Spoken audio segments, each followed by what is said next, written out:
বৃষ্টি আর জয়নাথের প্রেমের গল্প শুরু হয়েছিল একটা বর্ষার দিনে।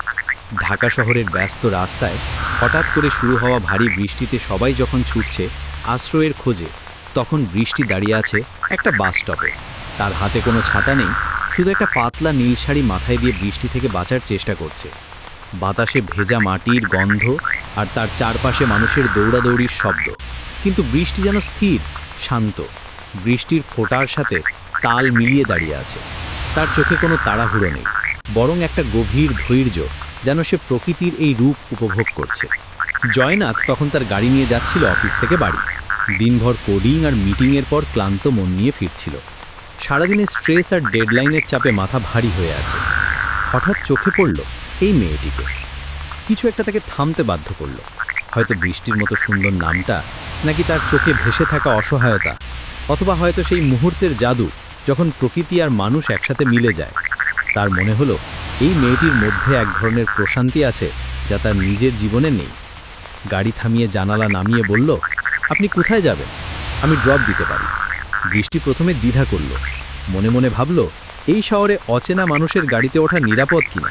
তার বাবা মা সবসময় সাবধান থাকতে বলেছে। কিন্তু জয়নাথের কণ্ঠস্বরে একটা আন্তরিকতা ছিল। চোখে কোনো খারাপ উদ্দেশ্য দেখে না, বরং দেখে একটা সহজ সরল মানুষ যার মুখের সত্যিকারের উদ্বেগ।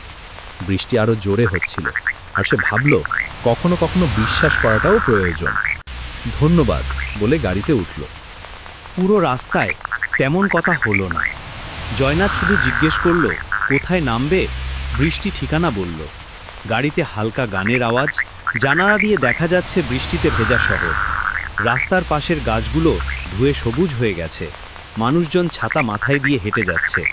কিন্তু সেই নীরবতার মধ্যেও কিছু একটা ঘটছিল। দুজনেই অনুভব করছিল একটা অদ্ভুত টান, একটা অবাক্ষিত সংযোগ, যেন এই মুহূর্তটা তাদের জীবনে কোনো নতুন অধ্যায়ের শুরু। গাড়ির আয়নায় চোখাচোখি হলে দুজনেই লজ্জায় চোখ সরিয়ে নিল। পরের দিন জয়নাথ আবার সেই বাস স্টপ দিয়ে যাওয়ার সময় খেয়াল করল বৃষ্টি আছে কিনা। ছিল। এবার আর বৃষ্টি নেই, রোদ ঝলমল করছে, কিন্তু বৃষ্টি আছে। জয়নাথ গাড়ি থামিয়ে বলল, আজ আবার ড্রপ দিতে পারি। বৃষ্টি হেসে বলল, আজ তো বৃষ্টি নেই। জয়নাথও হাসল, তবুও সেই হাসিতে একটা মিষ্টি বোঝাপড়া ছিল, যেন দুজনেই জানে এটা শুধু বৃষ্টির জন্য নয়। বৃষ্টির হাসিতে একটা লজ্জা মিশে আছে, আর জয়নাথের চোখে একটা আশা। এভাবেই শুরু হলো তাদের প্রতিদিনের দেখা। জয়নাথ একটা সফটওয়্যার কোম্পানিতে কাজ করে, বৃষ্টি একটা স্কুলে পড়ায়। দুজনের জীবনযাত্রা একদম আলাদা, কিন্তু মনের ভাষা একই। জয়নাথ টেকনোলজি নিয়ে কাজ করে, কম্পিউটারের ভাষায় কথা বলে। বৃষ্টি বাচ্চাদের নিয়ে কাজ করে, তাদের মনের ভাষা বোঝে। একজন ভবিষ্যৎ গড়ে, অন্যজন মানুষ গড়ে।